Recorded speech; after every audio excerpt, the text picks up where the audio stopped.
The last days of the Reich arrived not with the thunder of parades, but with a groan of collapsing walls and the whisper of rumors. Berlin was a city of smoke and whispers in April 1945. Windows shattered long ago gaped like broken teeth. The air tasted of soot and damp stone. In the darkness of a cellar on Neis-Nostrastrasse, 16-year-old Liesel sat cross-legged on the cold floor, hands clenched in her lap as distant artillery thumped like a heartbeat. She had been told since childhood that the Americans were monsters, factory owners who would chain German girls to machines until their fingers bled. Her mother, pale and hollow-eyed, repeated the warnings every night as if prayers. If the Russians don't get us, the Americans will take you away to the mines. Liesel didn't know which fate sounded worse. Above them, the city was unraveling. Posters still clung to walls, Goebbels' proclamations in block letters promising victory, urging mothers to arm their sons with faith. But the men who might have believed were dead or vanished. Boys with barely sprouted mustaches now manned checkpoints. Old men limped with rifles too heavy for them. Rumor was more powerful than any loudspeaker. The Soviets, people said, raped without mercy. The Americans would not bother. They would simply deport. Coal mines. Cotton fields. Slavery for the vanquished. On the other side of town, in another cellar thick with coal dust, Anna, a seamstress of 20, listened to the same stories. Her brother had died at Kursk. Her father hadn't returned from Stalingrad. She had kept herself alive with scraps of sewing work and by trading bread for fabric. But now the Reich's money was worthless. Fear became the new currency. She thought often of the factory floors she'd been told about, endless and roaring, American overseers shouting in a language she did not understand. She pressed a hand against her belly, where hunger gnawed like a rat. If she were taken to work, perhaps at least there would be food. The Nazi propaganda machine had done its job well. For years it had painted a picture of the Allies as barbarians, eager to enslave pure German youth. Shortwave radios, leaflets, newsreels, each told the same story. Enemy soldiers would drag daughters from homes, seize children, crush German culture under boots and industry. When the broadcasts stopped, power flickering, transmitters abandoned, the fear lingered louder than ever. In the vacuum of real news, imagination festered. Yet there was something new in the night air, the low growl of approaching engines.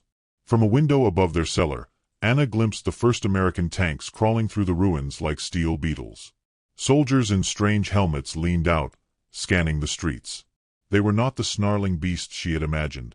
They looked tired, faces pale under grime. But she could not know their intent. Fear hardened anyway. She ducked back inside, heart pounding. Liesel's family debated whether to run west toward rumored American zones or stay hidden until the storm passed. Her mother clung to one idea. Better the Americans than the Soviets. Stories of the Red Army's vengeance chilled every whispered conversation. Whole villages assaulted, women violated, houses burned. The Americans might be cold masters, but the Soviets were said to be wolves. Liesel could barely follow the logic. She only knew the world was ending and she was expected to choose the least terrible way to survive it. When the shelling stopped one morning, a quiet stranger than noise filled Berlin. Liesel climbed the cellar stairs and blinked into a street coated with brick dust. Out of the haze came the first GIs, rifles slung, boots crunching on debris. One offered a cigarette to an old man, another tossed a piece of chocolate to a child who darted forward, snatched it, and ran. The gesture looked almost casual, but to the watchers it was electric. Here were monsters, and yet they handed sweets to children. Confusion rippled among the hiding families. Liesel's mother hissed for her to stay back, but she could not look away. Anna watched from behind a shattered doorframe as two soldiers examined a wrecked tram.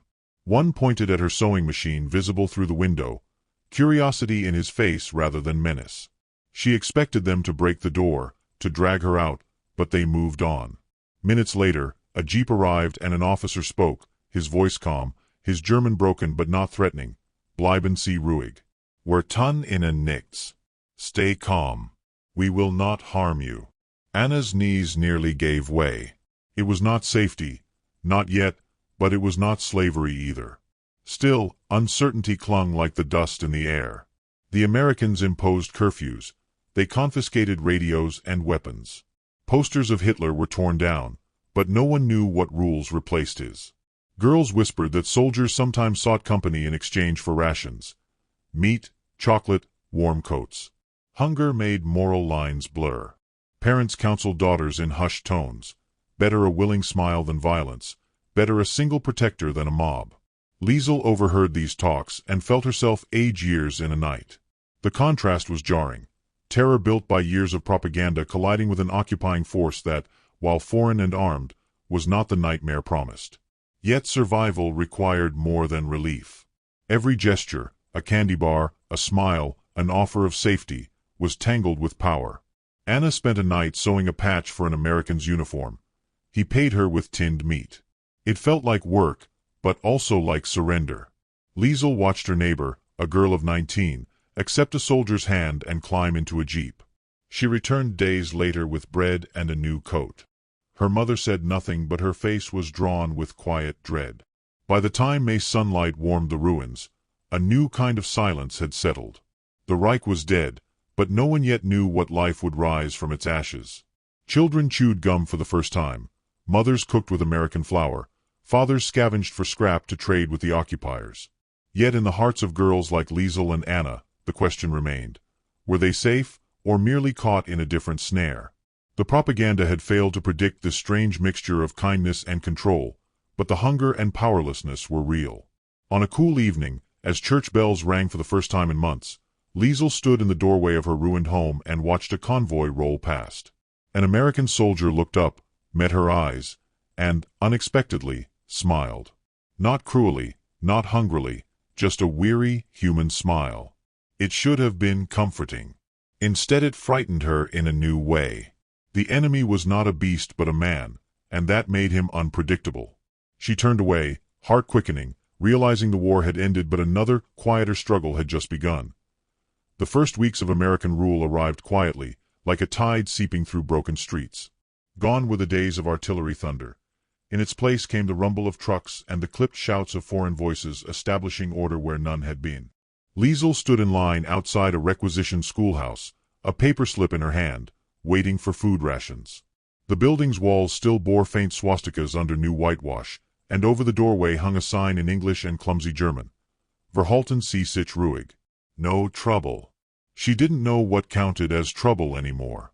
Behind her, Anna clutched a bundle of mended shirts for trade. She had been summoned with other seamstresses to work for the American quartermaster's office. It was not the factory slavery she had feared. Instead she sat at long tables mending uniforms, paid in canned beans and flour. The first time a GI placed a tin of Spam on her table, she almost wept. It felt both like mercy and a reminder of defeat. Each stitch reminded her that survival now depended on pleasing men who yesterday were enemies. The city shifted under these small exchanges. Soldiers walked patrols but also stooped to pat children's heads. Some locals began calling them Skokoladen Soldaten, chocolate soldiers, for the sweets they handed out. Rumors of enslavement began to crumble, replaced by stories of kindness. Yet kindness carried its own weight. It was not liberation. It was a bargain silently struck. Liesel saw it first when her neighbor Greta, barely 19, emerged one morning in a clean American jacket. She carried white bread in a paper sack and a tin of coffee, treasures unimaginable a week ago. That evening, Greta's mother sat on the stoop, silent, eyes hollow. Liesel understood without words. Greta had chosen to attach herself to a soldier. Maybe to eat. Maybe to stay safe. The propaganda had not prepared anyone for this sort of war. A quiet one fought with hunger, loneliness, and small acts of surrender. Anna worked late nights in the requisition sewing hall, fingers raw. Some soldiers were respectful, leaving cigarettes or soap as thanks. Others lingered too long with their eyes. She learned to smile without warmth, to stay busy, to vanish when voices grew sharp. One evening, Sergeant Miller, a lanky man with a tired face, offered her a chocolate bar wrapped in silver foil. She hesitated, then accepted. The sweetness exploded on her tongue, a taste she had almost forgotten. Miller smiled, not unkindly. Yet when he asked if she had family, if she needed help finding better housing, she felt a cold knot tighten in her stomach. Nothing was free. Orders came down from the American command banning fraternization. Posters appeared warning soldiers against relationships with German women, yet everyone knew the rules blurred after dark. Girls traded caution for food. Soldiers traded rations for warmth. It was an economy built on survival, unspoken and fragile. Liesel's mother told her to keep her head down, not to smile too much, not to be alone. But food lines grew longer, and the winter ahead promised hunger sharper than fear. One afternoon, Liesel found herself alone in the ration queue when a jeep rolled past. An American leaned out, grinned, and tossed her a small packet, chewing gum. Children scrambled for it, laughing. She caught a piece and held it like treasure. For a heartbeat, she felt something dangerously close to gratitude. Then she saw Greta across the square, stepping into that same jeep, laughing lightly though her eyes were far away. The sight cut deep. Gratitude could become dependence before you noticed. Anna's sewing work turned into translation when the Americans discovered she spoke some English. She now sat in an office filled with typewriters, typing requisition forms under the gaze of officers. She was paid in food and safety, but also trapped by it. Leaving would mean starvation. Staying meant quiet complicity. Each day she watched other girls arrive, desperate, bargaining away pieces of themselves. She wondered if she was stronger or only luckier. The city itself seemed to wrestle with its new reality. Nazi banners disappeared. American flags went up on command posts. Theaters reopened to newsreels showing smiling GIs helping rebuild Germany. Churches rang again, calling people to pray for peace. Yet beneath the thin veneer of normalcy lay unease. German fathers returned from POW camps to find their daughters changed. Mothers whispered warnings that came too late. A new identity was forming, not slaves as feared, but dependents, grateful and ashamed. Liesel's turning point came when a young soldier stopped outside her home one evening. He asked, in halting German, if her family needed help repairing the roof. He smiled, gentle, almost boyish. She felt warmth rise and hated herself for it. When he pressed a can of peaches into her hands, her mother took it silently, then locked the door after he left. "Be careful," she whispered. "Help is never free." Liesel didn't know if her mother spoke of survival or dignity or both. By summer, the old terror of American enslavement had faded, replaced by something more subtle, the slow erosion of independence. Food came from military depots, jobs from military offices, safety from soldiers' goodwill. For girls like Liesel and Anna, the nightmare was not chains but choices no one wanted to make. Each kindness carried a price, and each acceptance carved away a sliver of pride. One night, Anna walked home under a sky cleared of smoke for the first time in years. She held a loaf of American bread and a tin of butter, luxuries beyond imagining last winter. At the corner, she saw Greta in the back of a jeep, laughing softly at something a soldier said. Their eyes met for a flicker of a second, Greta's distant, Anna's heavy with understanding. Neither spoke. Behind them, a poster flapped on a broken wall, an American smiling beside a German child, the words promising friendship. Anna paused, staring at the smiling soldier's printed face. She could no longer tell if it meant safety or surrender. Somewhere behind those promises, she sensed the faint hum of a new kind of captivity, one that wore kindness like a mask. And as distant laughter of GIs drifted through the warm night, she wondered if surviving peace would be harder than surviving war. The winter of 1945 settled over Germany like a long exhale, cold and unrelenting. Hunger crept into every room, not loud but constant, a patient thief. Bread rations shrank. Coal was scarce. Liesel woke each morning to the sound of her mother shaking crumbs from an empty loaf wrapper. Outside, Americans patrolled in thick coats, their breath fogging in the icy air. They looked warm, well-fed, and impossibly distant. For girls like Liesel and Anna, survival had become a quiet arithmetic. Each day asked a question: what can be traded? What can be risked? The line between work and surrender blurred until it seemed no line existed at all. Anna's government job, typing forms for the occupation offices, kept her alive but not secure. Her salary came in tins of food and coal vouchers, yet never enough to share with her ailing mother. When Sergeant Miller began stopping by her desk, offering small kindnesses, a better ration slip, an extra blanket, she felt the ground shift beneath her. He was gentle, almost shy, but his gaze lingered too long.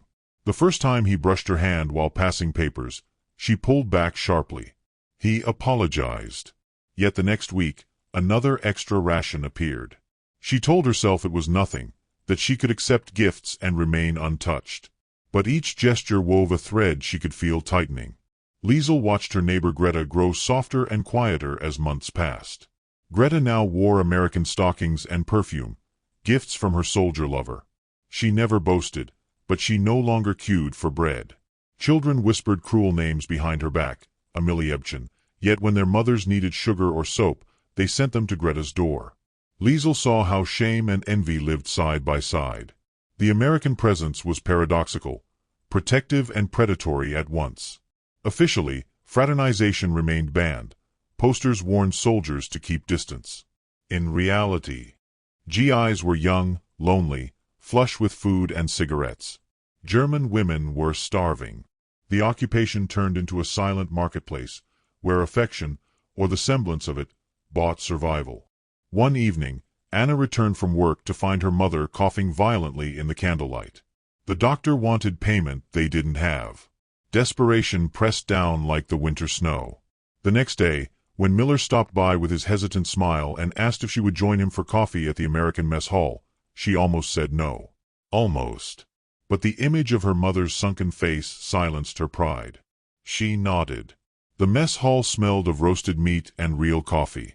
Anna hadn't smelled such things since before Stalingrad. Miller was kind, awkward in his German, careful not to touch. He asked about her family, her work. She listened more than she spoke, wary and grateful. When he sent her home with a small package, meat, butter, medicine, she thanked him with a quiet voice that trembled from relief and shame. That night she cried silently while her mother ate the first full meal in weeks. Survival, she realized, had a taste, warm, nourishing, and edged with bitterness. Liesel faced her own test days later. A young corporal began appearing near the ration line, offering smiles and broken German. One snowy afternoon he handed her a chocolate bar and asked if she'd walk with him. She hesitated, feeling the eyes of women in line, some pitying, some envious. Her mother's warnings echoed, "Help is never free." She refused softly. His smile faltered, then he nodded and walked away. Relief and fear tangled inside her. How long could she keep saying no before hunger won? As the months passed, the hunger winters carved deep grooves into the city's spirit. Relationships like Anna's became common, whispered about but rarely condemned outright. Mothers counseled daughters pragmatically. A protector was safer than the streets. Churches turned a blind eye. Pride was a luxury few could afford. Yet each bargain carried a secret toll, quiet isolation, shame that no one voiced but everyone felt. Anna's connection with Miller deepened by necessity, not romance. He remained respectful, but his presence filled their small apartment like another shadow. Her mother, too weak to protest, offered only a weary nod when he visited. Anna told herself she was in control, that she chose this path to save them. Yet she felt parts of herself slipping away, dreams of independence, the girl who once stitched dresses for herself, the sense that she belonged to her own future. Liesel watched from the sidelines, torn between judgment and yearning. Greta thrived materially but seemed hollow-eyed now, her laughter brittle. One night, Greta confided in Liesel, "You stop being hungry, but you never stop feeling bought." The words burned into Liesel's chest. The Americans, for their part, seemed oblivious to the quiet wreckage they left behind. Some fell in love genuinely, some left without a word when reassigned.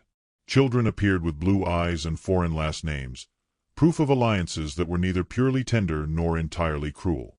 Berlin adapted, but it did not heal. By spring, Anna stood at a crossroads she had never wanted. Miller spoke of marrying her, taking her to America. It sounded like escape, but also like erasure, becoming a stranger in a foreign land, tied forever to a man she barely knew beyond his kindness and power. She imagined staying, the whispers, the stigma, the endless dependency. She imagined leaving, a life built on gratitude that might never turn to love. Neither felt like freedom. Liesel, meanwhile, sensed her own walls closing. Hunger was worse this year, her mother weaker. The chocolate bar she had refused haunted her. She told herself she was stronger than Greta, than Anna. But strength, she was learning, did not fill empty stomachs. One evening, as the last of the snow melted into filthy puddles, Anna and Liesel crossed paths outside the sewing hall. Anna, clutching an envelope from Miller, looked pale and resolute. Liesel asked where she was going. Anna's answer was quiet, almost a whisper, "Some choices aren't choices." She walked away before Liesel could reply. Liesel stood in the cold dusk, the city silent but for distant American laughter. She felt the old propaganda crumbling for good, not because it had lied about cruelty, but because it had hidden something harder, that power can wear a gentle face and still take everything. The war ended, but the peace that followed did not feel like rescue. It felt like waking from a nightmare into a life already changed beyond recognition. By 1947, Berlin's rubble had been pushed into great gray mounds, and markets had returned, though they dealt more in rumor than food. Liesel was 18 now, her childhood gone as quietly as the posters of Hitler once torn from the walls. Her mother was frail, coughing through nights, but alive. The American soldier who had once smiled at Liesel from a convoy had long since vanished to another post. Yet his shadow lingered, a reminder that survival had come at a cost even for those who had refused its bargains. Anna had chosen to leave, or been swept away by the current she could no longer fight. Sergeant Miller had proposed marriage in halting German, and after months of hunger and obligation, she accepted. There had been no romance, only a weary tenderness born of shared winters and unspoken debts. She left on a cold morning with a single suitcase and eyes too dry for tears. Liesel had gone to the station to see her off. Anna had looked out from the train window as if already erased from the city. "Be more stubborn than me," she had whispered before the train pulled away, its whistle sharp against the hollow sky. For those who stayed, life demanded quiet reinvention. Jobs emerged with the Marshall Plan. Food grew more plentiful. Yet the women who had bartered intimacy for survival were marked. Greta, once envied for her American stockings, returned to poverty when her soldier left without warning. She raised a child with blue eyes in a city that did not forgive. Neighbors whispered. Employers turned her away. The kindness that had kept her alive became the reason she was shunned. Liesel sometimes brought her bread in secret, ashamed of how relief and fear could exist together. The city's official story shifted as Germany sought to rebuild its identity. Textbooks spoke of defeat and rebuilding, not of the quiet economies that had sustained the hungry. Propaganda about American enslavement was dismissed as Nazi lies, but no one acknowledged the subtler truths, that survival for many women had meant trading pieces of themselves. Silence became a kind of civic duty. The word humiliation lingered like an accusation, but no one spoke of the hunger that had forced the choice.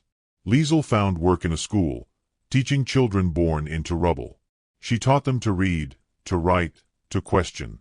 Yet at night she lay awake haunted by Anna's departing whisper and Greta's hollow stare. She had refused the chocolate bar, refused the jeep rides.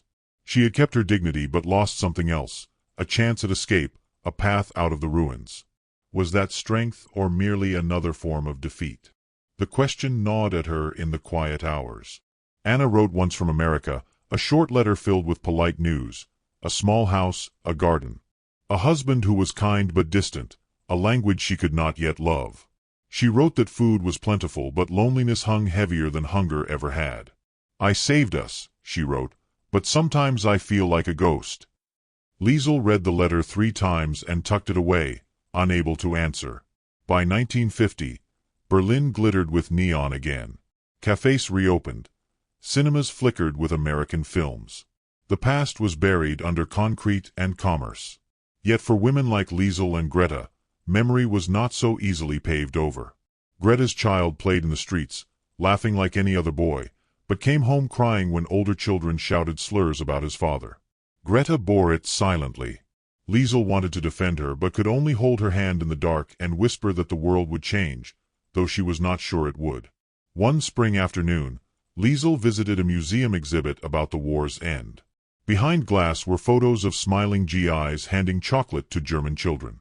Captions spoke of generosity, liberation, friendship. She stared at the images until they blurred. Nowhere were the ration lines, the whispered bargains, the quiet grief of women who had survived but been remade. History, it seemed, preferred clean edges to uncomfortable truths. Outside the museum, she saw a familiar figure. Greta, older, thinner, but still carrying herself with a kind of stubborn grace. They spoke quietly on a bench as children played nearby. Greta's son kicked a ball, oblivious to the weight his mother carried. "Do you ever tell him?" Liesel asked. Greta shook her head. "What would I say? That his life was bought one can of peaches at a time." She smiled without joy. "Better he thinks the world is simple." That night, Liesel returned home and unfolded Anna's faded letter. She imagined her friend in a small American kitchen, perhaps reading German newspapers that never mentioned women like her. She thought of Greta raising a child amid whispers, and of herself, a teacher shaping the future while her own past lay silent. The war had ended 5 years ago, but none of them had truly been allowed to finish it. As dusk deepened, she walked to the window. Across the street, a group of boys played under the glow of an American-made street lamp. They laughed in a language sprinkled with borrowed English, their future untethered to the fear that had once ruled their mother's nights.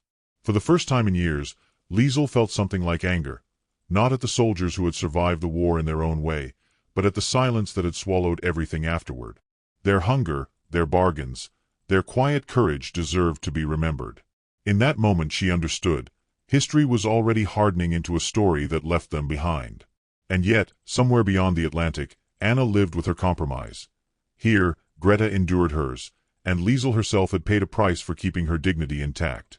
None of it fit the museum's photographs. None of it was simple. She closed the curtains and sat at her table, staring at the darkening city. Survival had not been slavery, as she'd once feared. It had been more complicated, more insidious, a surrender that wore the mask of choice. And now, as the world tried to forget, she felt a quiet resolve harden in her chest. If no one else would remember what it cost to live through peace, then she would.